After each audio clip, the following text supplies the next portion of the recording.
네, 안녕하세요. 방금 소개받은 송민원이라고 합니다. 네, 오프라인 모임이 아니라 이제 온라인으로 인사를 드리게 돼서, 어, 저는 이제 혼자 떠들게 되는데, 네. 요즘 점점 이제 코로나 시대도 이제 벌써 2년이 되어 가니까 저도 이런 상황이 좀 더 익숙해지고 있습니다. 음, 제가 오늘 이야기할 것은요, 욥기에 대한 이야기입니다. 욥기가 워낙 어렵죠, 그죠? 많이들 설교하기도 힘들어하시고, 그리고 욥기 말이 되게 많은데 도대체 그 말들의 의미들을 어떻게 파악해야 될지. 예를 들면 설교를 이렇게 강해 설교 시리즈로 준비를 하시면 이렇게 중간에 잘라서 이렇게 이야기를 해야 되는데 그 포인트들을 도대체 어떻게 잡아야 할지도 되게 난감한 책 중에 하나입니다. 욥기라고 하면 성경에서 가장 어려운 책 중에 하나다라고 이야기 되기도 하고요.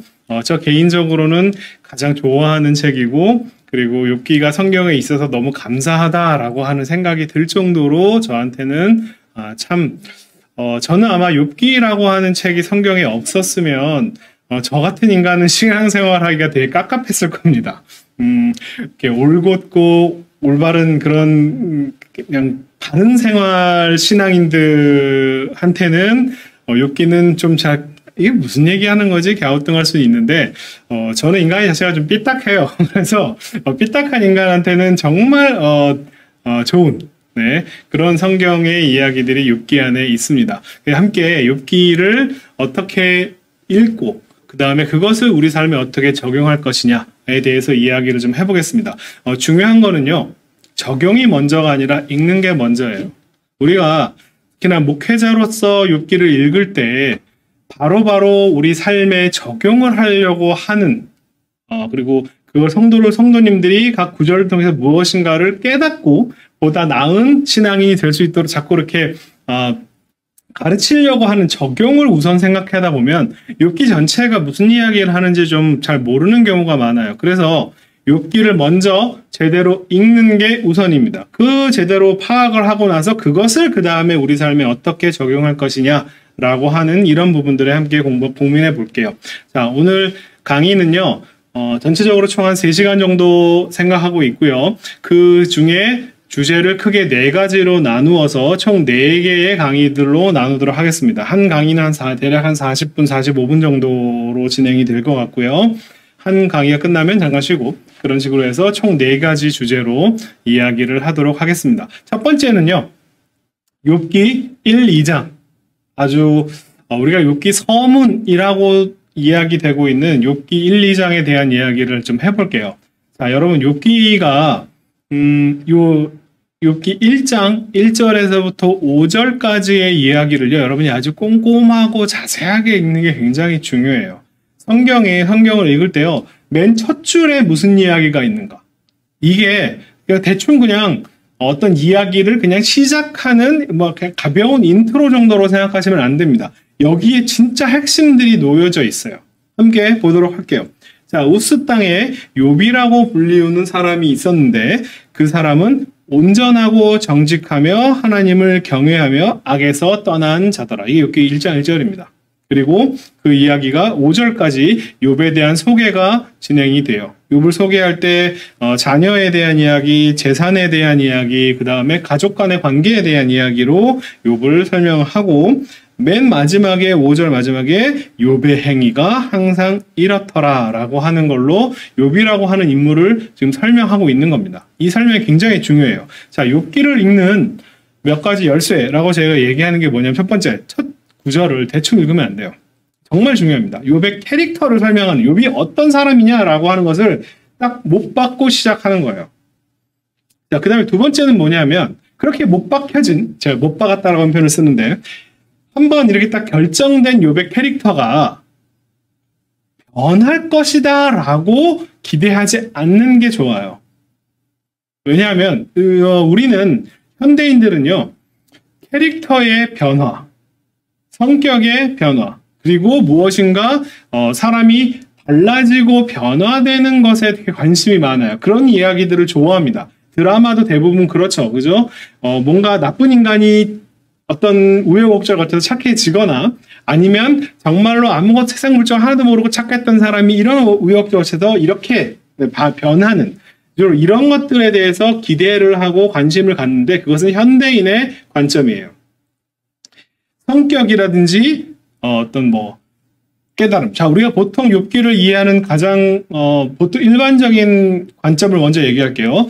욥기 1, 2장에서 정말 착하고 그죠? 하나님의 말을 순종하는 참 훌륭했던 욥이 갑자기 3장에서부터 갑자기 변합니다. 갑자기 하나님한테 마치 삿대질을 하는 것처럼 하나님 왜 나를 낳아가지고 날 이 고생을 시키냐라고 하나님을 원망하는 욥으로 바뀌었다가 그 다음에 하나님이 딱 등장해서 욥을 막 꾸짖으니까 어휴 하나님 내가 잘못했습니다 라고 회개해서 다시 온전한 훌륭한 좋은 욥으로 바뀌었다. 자, 이러면 캐릭터가 계속 변하는 얘기잖아요. 그죠? 보통 이런 식으로 욥기를 읽는데 자, 이런 관점은요. 일단 첫 번째로는 드라마적, 현대 드라마적인 욥기 읽기입니다. 그건 고대 문헌을 이해할 때 있어서 좋은 방식은 아니에요.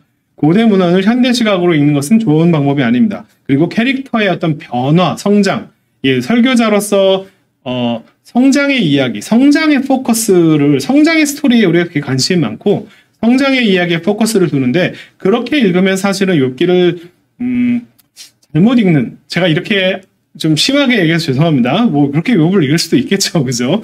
그렇지만 욥기 전체를 그렇게 그런 관점으로 욥기를 읽으면 욥을 좀 잘못 뒤틀려서 욥을 이해하는 욥기가 정말 무슨 이야기를 하고 싶은지를 잘 파악하지 못하게 만드는 그런 아주 중요한 잘못된 관점이다라고 저는 왜냐하면 현대적 관점으로 고대 문헌을 성경을 이해하기 때문에 그래요. 자, 그다음에 세 번째로는 우리가 잘 알고 있는 조직 신학적 혹은 신약적 개념, 예를 들면 원죄, 그다음에 뭐 이신칭의, 아니 욥이 세상에 모두가 다 죄인인데 욥도 죄인이지 어떻게 욥이 의인일 수 있겠느냐라고 하는 그런 원죄적인 개념들, 혹은 욥이 뭔가 행위를 통해서 지금 얘가 의롭다라고 하는 지금 자기가 난 이런 의로운 행위를 했기 때문에 나는 하나님 앞에 온전하고 의롭습니다라고 이렇게 얘기하는 신앙이 잘못됐다. 라고 하는 이런 관점으로 율법과 은혜 뭐 이런 식의 관점으로 욥기를 해석하는 것도 그렇게 욥기를 제대로 이해하는 방식은 아니에요. 구약 시대의 사람들에게 익숙하지 않은 관점으로 구약을 이해하려고 하는 것은 뭐 우리는 그렇게 이해할 수 있겠습니다만은 그 본문은 이신칭이라든지 원죄라든지 이런 개념들이 그런 개념들을 발달하지 않은 그런 개념을 잘 모르는 사람들을 일차적인 독자로 생각해서 하나님께서 하나님이란 이런 분이다. 그리고 그런 하나님을 인간은 어떻게 이해하는가라고 하는 것에 대한 이야기를 하는 것이기 때문에 우리가 구약시대 독자들에게 익숙하지 않은 그런 관점으로 구약 문헌을 읽는 것도 그렇게 좋은 방법은 아니에요. 또 하나, 그러면 이렇게 읽으면 안 되고 어떻게 읽어야 되느냐? 바로 지혜, 문학. 제가 문학이라고 하는 용어를 써서 혹시나 불편하신 분이 계시면 용서를 바랍니다. 이거는 전문 용어예요. Wisdom Literature라고 하는 그런 용어를 그냥 그대로 우리말로 번역을 한 건데 그냥 저는 지혜서, 지혜 장르 이런 표현을 쓰는 게 좀 더 나을 것 같아요. 지혜라고 하는 것이 하나의 고대 성경뿐만 아니라 이집트라든지 메소포타미아라든지 아주 전형적인 하나의 장르예요. 그 장르의 특성상 가장 중요한 차이는 뭐냐면, 가장 중요한 핵심은 뭐냐면 세상에는 두 가지 지혜가 있다라고 하는 겁니다. 그 두 가지 지혜는 하나는 규범적 지혜라고 불리우고 저는 이것을 올곧은 지혜라고 얘기하고요. 또 하나는 삐딱한 지혜, 제가 좋아하는 삐딱한 지혜, 반성적 지혜, 혹은 전문 용어로는 skeptical wisdom이라고 이야기를 하는데 뭔가 회의적인, 그게 사실 질문을 던지는 지혜예요. 규범적 지혜, 스탠다드 위스덤 리터처라고 하는 것이 스탠다드 위스덤, 가장 규범적인 지혜가 이야기하고 있는 그 규범과 패턴이 정말 그런가? 라고 질문을 던지는. 그래서 이제 학자들은 회의적인, skeptical이라고 하는 표현을 쓰는데 저는 그거보다는 반성적, 다시 한번 생각해보자. 진짜 그러냐? 라고 하는 이런 의미로서 반성적 지혜라고 하는 표현을 더 좋아하고, 개인적으로 제가 쓰는 용어는 삐딱한 지혜. 삐딱하게, 진짜 그래? 라고 이렇게 한번 질문을 던지는 것 같은. 자, 그렇게 해서 욥기를 이해하는 거예요.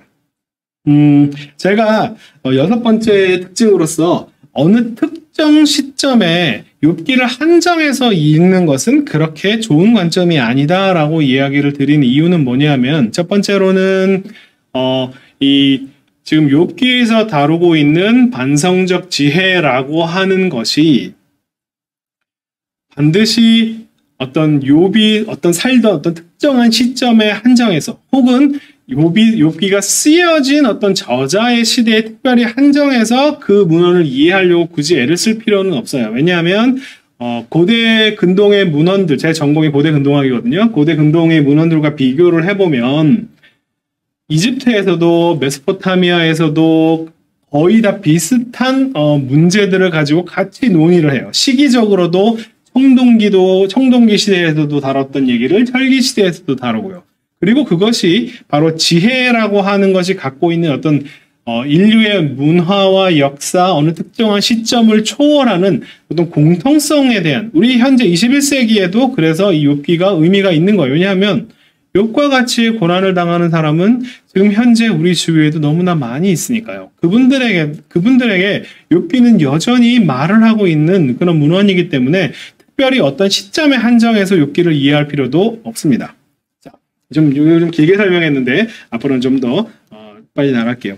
자, 그러면 먼저 사실은 중요한 건 뭐냐 하면 욥기는 잠언의 신학, 규범 신학, 스탠다드 위스덤이 어떤 이야기를 하느냐라고 하는 그것을 기준으로 삼아서 거기에 대해서 지금 과연 그래? 라고 하는 질문을 던지는 거기 때문에 규범적 지혜가 무슨 이야기를 하는지를 잘 아는 게 1차적인 우리가 공부해야 될 가장 큰 첫 번째 주제예요.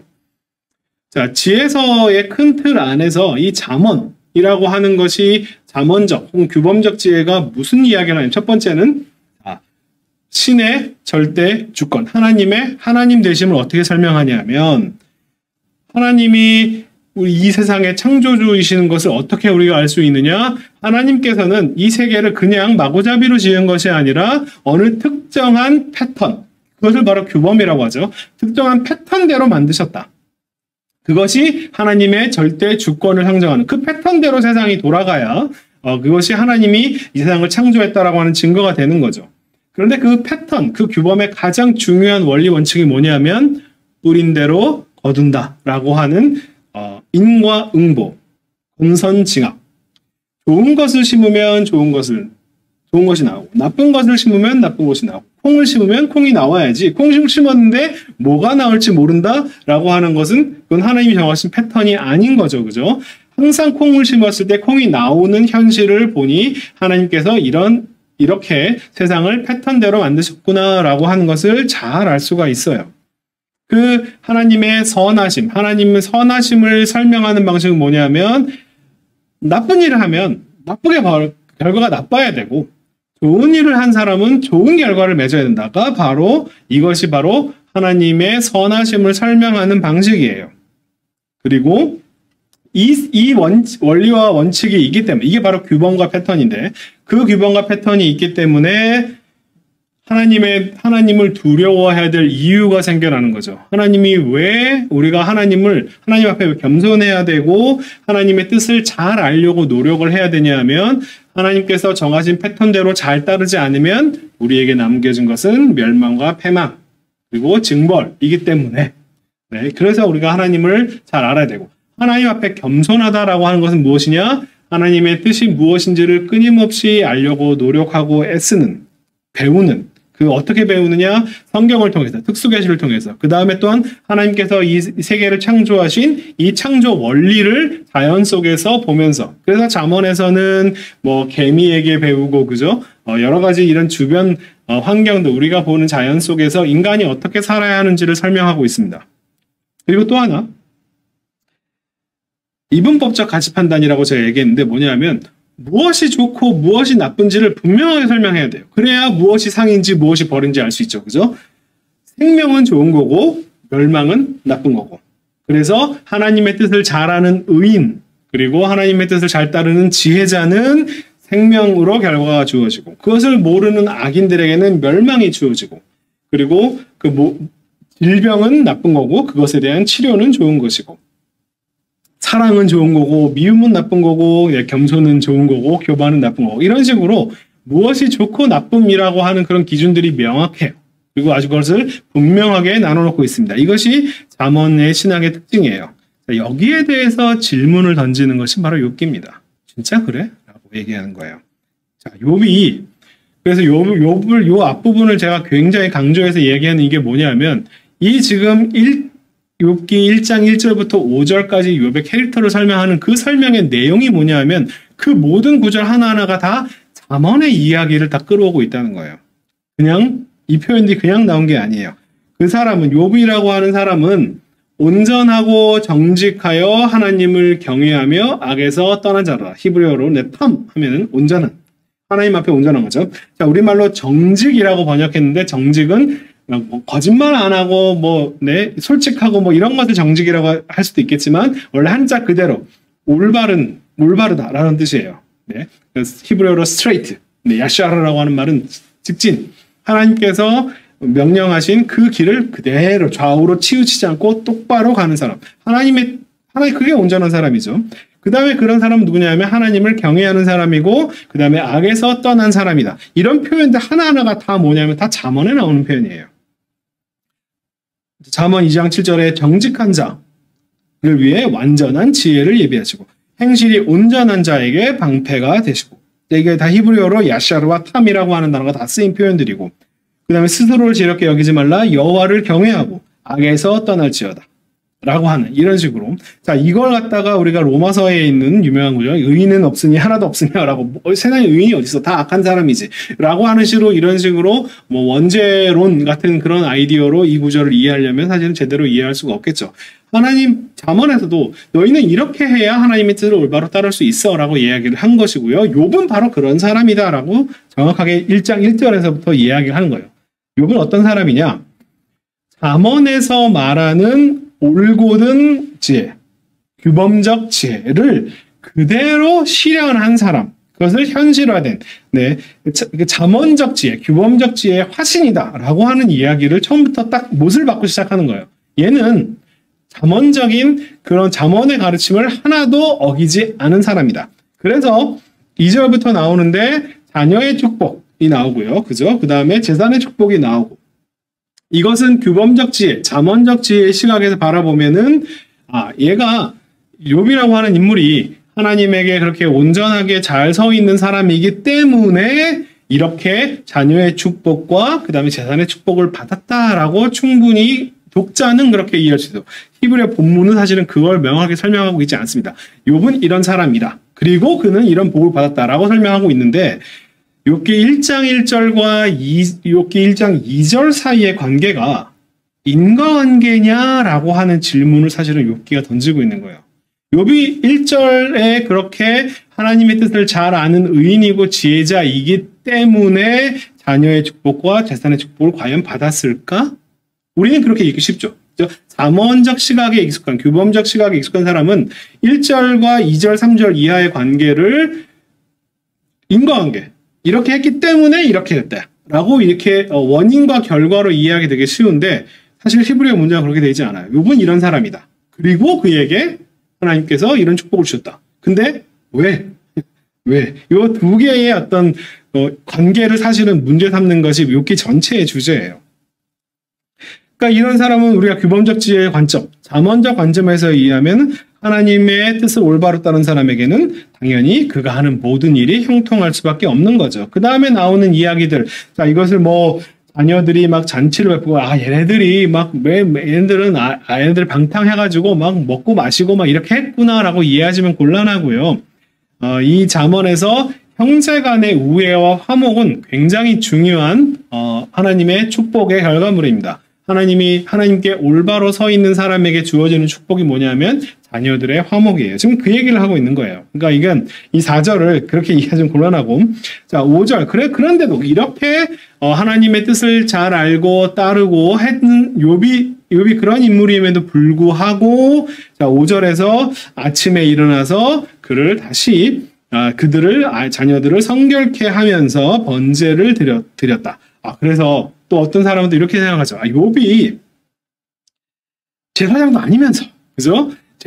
레위기적 제사법을 어겼다. 이게 문제다. 뭐 이런 식으로 설명을 하는 경우도 있을 수 있겠습니다만, 이것은 그런 이야기를 하는 게 아니고요. 혹시나 부지무식간에 범죄를 저지르는 것도 항상 조심을 하는 요를 설명하는 표현이고, 이것이 잠언 3장 7절에 스스로를 지혜롭게 여기지 마라. 자, 지혜롭다라고 하는 표현은 하나님의 뜻을 알고 따른다라는 표현이에요. 그러니까 하나님의 뜻을 알고 잘 따라야 하지만, 그래, 나는 이제 하나님의 뜻을 다 알고 잘 따른 지혜자야 라고 이렇게 생각하지 말고, 하나님을 두려워하고 악에서 떠날지어다 라고 하는 요 명령을 그대로 실천하는 사람. 내가 이렇게 잘 하나님의 뜻을 잘 따랐지만 혹시나 잘못한 부분이 있을 수도 있으니까 그것을 미리미리 내가 참 지혜자라고 스스로를 자만하게 생각하지 않고 하나님을 경외하고 두려워하는 모습을 보여주는 그 모습으로 이해하는 게 좋아요. 결국 욥의 캐릭터는 뭐냐? 잠언에서 이야기하는 모든 것을 다 한 사람. 이렇게 이해하시면 돼요. 여기서부터 문제가 시작됩니다. 왜 그러냐면 잠언의 그 규범을 잘 따른 사람에게는 잠언적인 약속. 이렇게 하면 당연히 좋은 것이 나와야 되고 그 결과물이 하나님 앞에 선한 것이 돼야 되는데 욥은 고통을 당하고 마치 하나님께 벌을 받는 것처럼 보이는 여기서부터 이제 문제가 발생하는 거예요. 자, 우리가 욥기를 이해할 때 있어서 이게 욥기가 성경을 순서대로 보면은 잠언보다 앞에 있어요.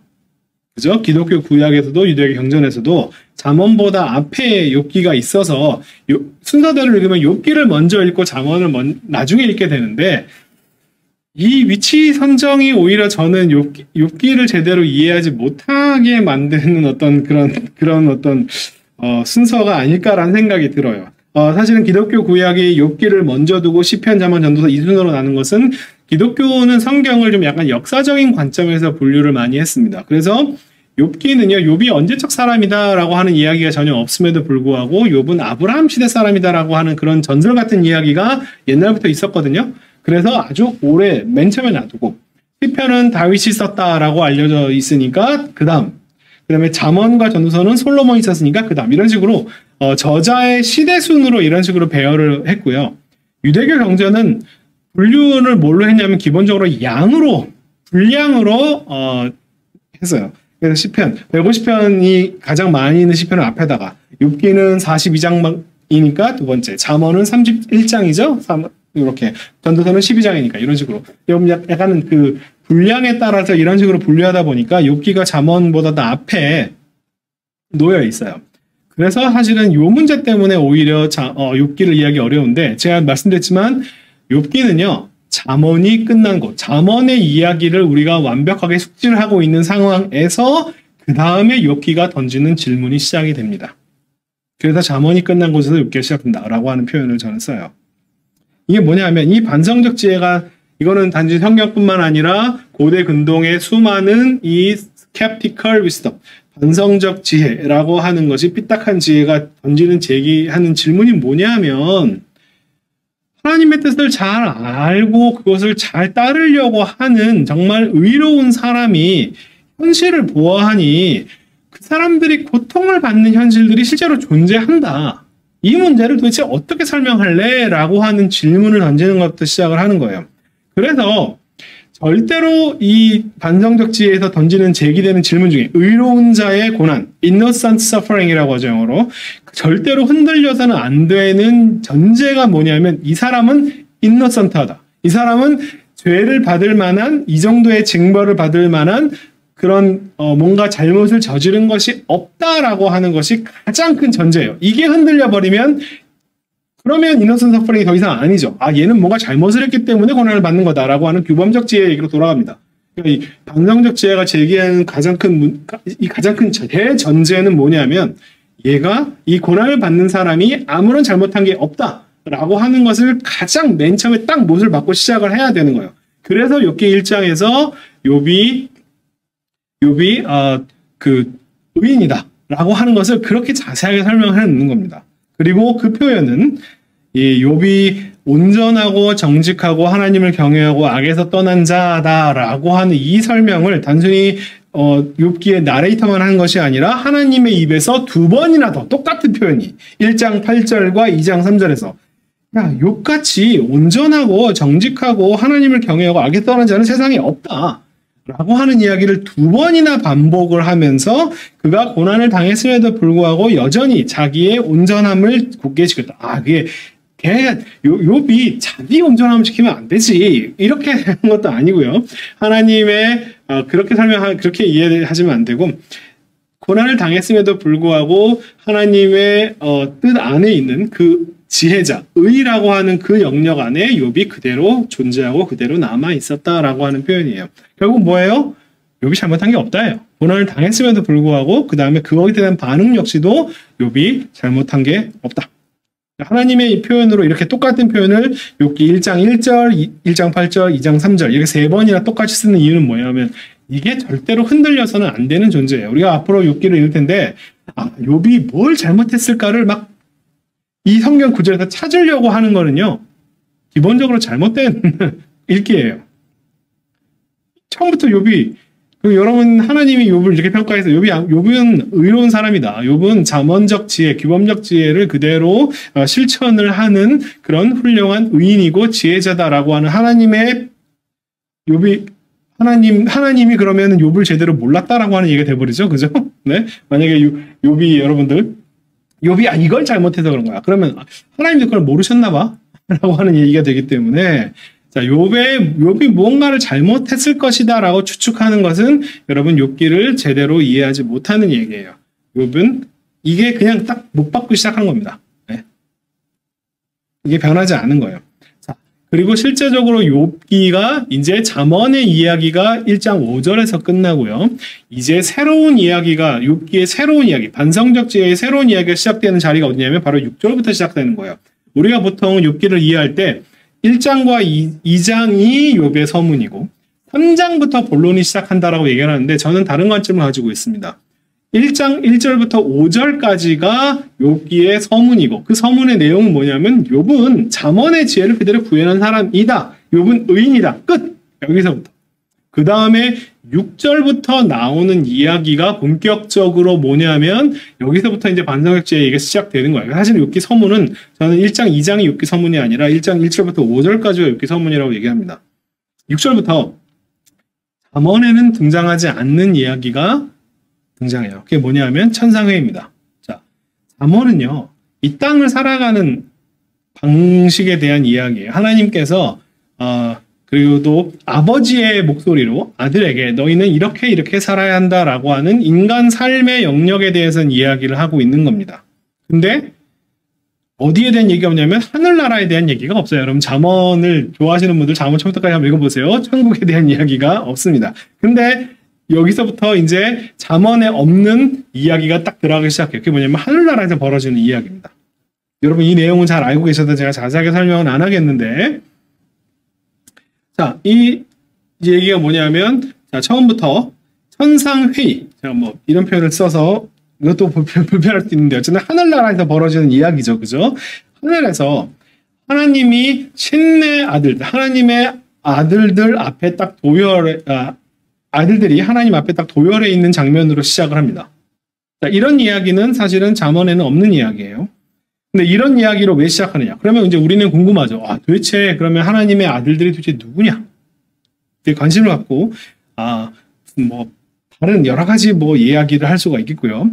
그 다음에 우리가 알고 있는 어떤 신적 신관 모든 것을 다 알고 모든 것을 다 존재하는 그런 전지전능한 신인데 사탄한테 너 어디서 오니? 라고 질문할 필요가 없는 거잖아요. 그죠? 이런 관점으로 이해하시면 안 되고 이 지금 하나님의 아들들이 하나님께 딱 도열해 있다라고 하는 이야기가 무엇을 가리키는 거냐 하면요. 하나님의 대단히 높으심을 강조하는 표현이에요. 하나님의 주권. 이게 반성적 지혜에서 아주 중요한 주제입니다. 하나님은 인간의 영역이 아니라 하늘나라에 계시고 그 하늘나라에서도 가장 최고 높은 곳에 계시는 절대 권력을 갖고 있는 절대 주권자다. 라고 하는 것이 사실은 반성적 지혜의 아주 중요한 주제이기 때문에 그걸 강조하는 표현이에요. 왜냐하면 하나님의 아들들이라는 표현이 등장하지만 하나님의 아들들이 어떤 존재인지 이 하나님의 아들들이 뭘 하는 사람들인지 뭐 전혀 설명이 나와 있지 않죠. 그냥 하나님 여호와 앞에 딱 도열에 있는 것만 이야기하고 있습니다. 이게 완전 들러리예요. 그냥 사실은 누구를 위한 들러리냐? 하나님을 설명하기 위한 들러리예요. 하나님이 이렇게 대단하신 분이다라고 하는 걸 설명하고 싶어서 이 표현을 쓰는 거예요. 다른 이유는 없습니다.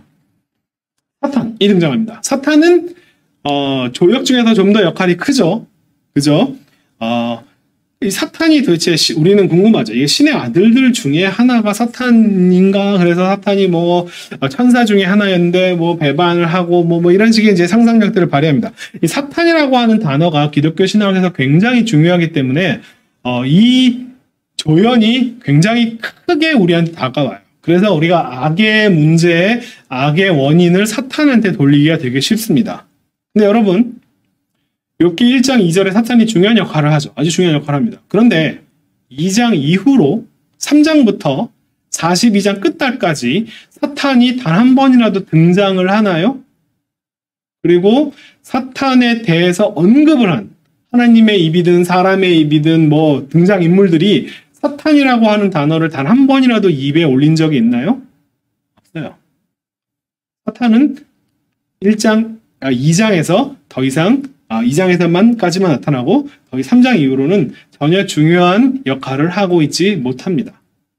사실 사탄이라고 하는 단어가 이제 워낙 우리한테, 그러니까 저는 이걸 신 스틸러라고 표현하는데 완전 조연이에요. 사실 조연인데 어떤 면에서는 1장, 2장에서 중요한 역할을 하고 있는 건 사실이지만 그 이후로는 전혀 언급되지 않고 하나님의 말씀에서도 사탄을 전혀 언급하지 않고요. 그죠?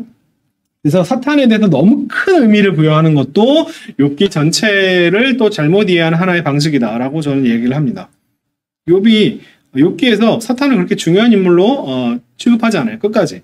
1장, 2장에서는 중요하지만 얘는 이 사탄은 좀 다르죠. 하나님과 직접 1대1로 대화를 하기도 하고요. 나머지 신의 아들들, 하나님의 아들들은 아무 말도 안 해요. 그냥 가만히 서 있는 것 뿐입니다. 그죠? 근데 땅을 두루 돌아다니기도 하고 가장 중요한 질문을 바로 이 사탄의 입에서 나와요.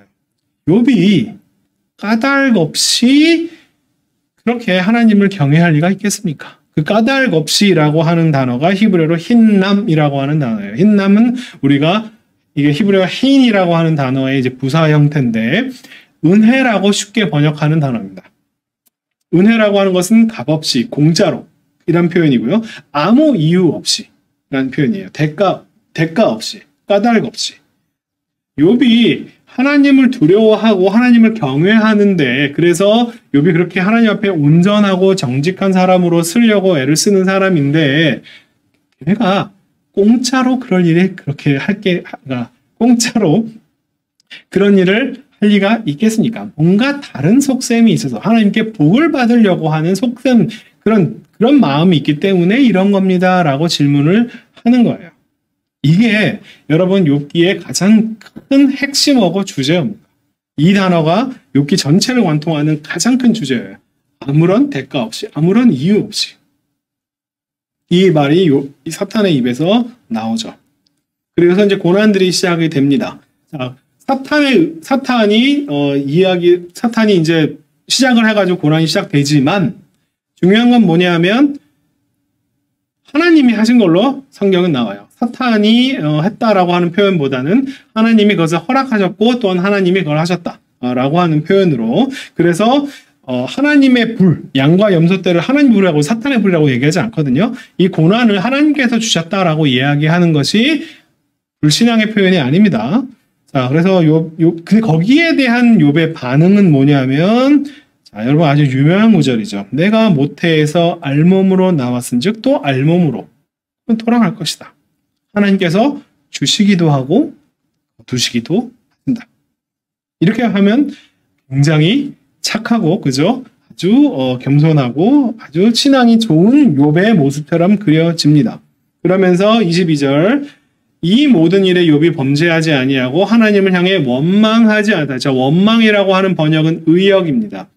히브리어로는요, 로나탄 티플라라고 하는 단어는요, 예레미야에서도 예문이 나오지만 원래 멍청함, 우매함이란 뜻이에요. 이게 여러분 이게 지혜 장르에 소속되어 있는 지혜 장르에서 이 티플라, 멍청함, 우매함이라고 하는 표현은 그냥 가벼운 단어가 아닙니다. 욥은 이런 고난을 겪었음에도 불구하고 계속적으로 하나님, 그러니까 의의 영역, 지혜자의 영역 안에 속해 있었다라고 하는 것을 네, 지금 성경 본문이 증거하고 있는 거예요. 욥이 이때 뭔가 변했다 이런 거 아니에요. 네, 이런 게 아닙니다.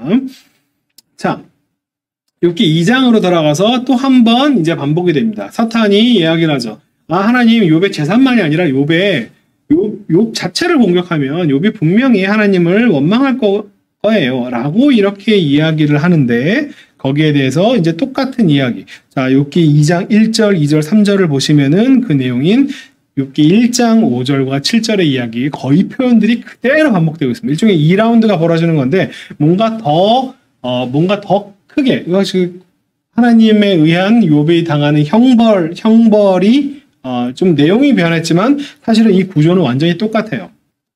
여기서 똑같이 하나님께서 야 네가 나를 충동하여 사탄에 대해서 얘기하죠. 네가 충동하여 까닭 없이 그를 치게 할 수도 자, 그러니까 욥에게 고난을 주신 이유가 뭔가 원인이 있나요? 욥이 뭔가 잘못해서 고난을 받았나요? 아니죠, 그죠? 하나님의 입으로도 아무 이유 없이 쟤는 이런 고통을 당할 만한 아무런 잘못한 게 없어라고 하는 것을 하나님의 입으로 다시 한번 확인이 되는 거예요. 이유가 없다, 까닭 없다. 자, 이게 핵심 단어라고 말씀드렸죠. 하나님께서 주신 거예요. 그래서 사탄이 또 이야기합니다. 그래서 뼈와 살을 쳐라 라고 얘기하니까 하나님 허락하셔. 가서 그렇게 해라. 그래서 종기가 났다.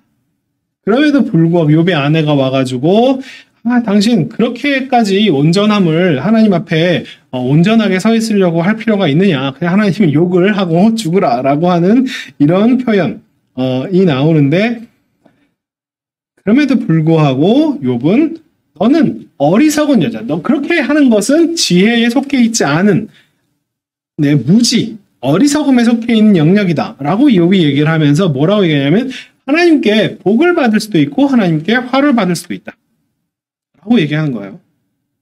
이것은 1장 마지막의 이야기를 표현만 다를 뿐 사실 반복되는 이야기입니다. 자, 여기에 대해서 욥이 이런 욥의 반응에 대한 이제 욥기 서문이라고 얘기하는 1장, 2장의 결론은 뭐냐면 욥은 인노선트한데 서퍼링 했고요. 그죠? 그러니까 의인의 영역에 속해 있고 지혜자 영역에 속해 있음에도 불구하고 잠언과는 다르게 잠언에서 하나님의 징벌로 얘기되는 그 고난을 겪었고 근데 그럼에도 불구하고 여전히 의인, 지혜자의 영역에 속해 있었다가 쾅쾅쾅 이렇게 얘기 끝나는 거예요. 자, 이걸 한번 우리가 잠언과 한번 비교해 볼게요. 2장과 욥기 1, 2장에서 얘기하는 거 잠언과. 자, 잠언 신학에서 가장 중요한 것은 뭐냐면 하나님께서 패턴을 만드셨다. 근데 그 패턴은 뭐냐면 뿌린 대로 거둔다라고 하는 패턴이다. 가 잠언의 큰 신학이에요. 여기에 대해서 질문을 던지는 것이 바로 욥기입니다. 욥은 지금 뭘 얘기하고 있냐 하면은 하나님이 그 패턴을 정하셨는데 그 패턴대로 항상 움직이느냐? 만약에 그렇다면 고난당한 욥은 무엇이 욥이 뭔가를 잘못했기 때문에 나쁜 것을 심었기 때문에 나쁜 결과가 나왔다라고 설명할 수 있겠는데 욥기는 처음부터 그게 아니야. 욥은 아무런 잘못하지 않았는데 천상에서 돌아가는 신의 영역에서 돌아가는 이야기들 때문에 고난을 당한 것이다. 욥이 아무런 고난을 당할 만한 잘못한 게 없다라고 하는 이야기를 하는 거예요. 이 얘기가 뭐냐면 잠언이 얘기되는 패턴대로 돌아가지 않는 것도 있다. 이런 일도 존재한다라고 하는 이야기를 함으로써 지금 잠언의 신학에 대해서 의문을 제기하는 겁니다. 지혜자에게는 신의 보상이 주어지고 멍청한 사람 악인에게는 신의 징벌이 주어져야 하는데 이 원리가 이 규범이 모두에게 항상 언제나 100% 되는 것은 아니다라고 하는 이야기를 한편으로 하고 있고요. 자, 그 다음에 욥의 말의 표현을 잘 보세요. 주시는 분도 하나님이 주시기도 하고 하나님이 거두시기도 하고 거기에 이유가 있나요? 없죠. 그냥 하나님 마음대로다. 하나님이 어떤 패턴대로 움직이는 것이 아니다라고 하는 걸 강조하는 표현이 이게 여러분 이게 굉장히 이 표현은 참 좋아 보여서 우리가 참 겸손한 신앙인의 자세다라고 생각하겠지만 이 표현은요. 잠언의 신학을 정면으로 반박하는 이야기예요. 하나님이 마음대로 주시기도 하고 거두시기도 하는 거지 어떤 원리와 원칙에 따라서 하나님이 그 틀에 갇혀서 움직이는 분이 아니다. 하나님이 나한테 내가 뭘 잘해서 복을 주는 게 아니라 그리고 내가 뭘 잘못해서 벌을 주는 게 아니라 하나님께 나에게 복을 주실 수도 있고 하나님께서 나에게 화를 주실 수도 있고 이건 뭐예요? 하나님의 절대 주권을 강조하는 표현이에요. 하나님의 절대선, 하나님의 선하심을 어떤 권선징악의 패턴 안에 가둬놓으려고 하는 이런 그 패턴에서 그 패턴이 항상 하나님이 그 패턴 안에 갇혀있는 분은 아니야 라고 하는 것을 강조하는 표현이에요.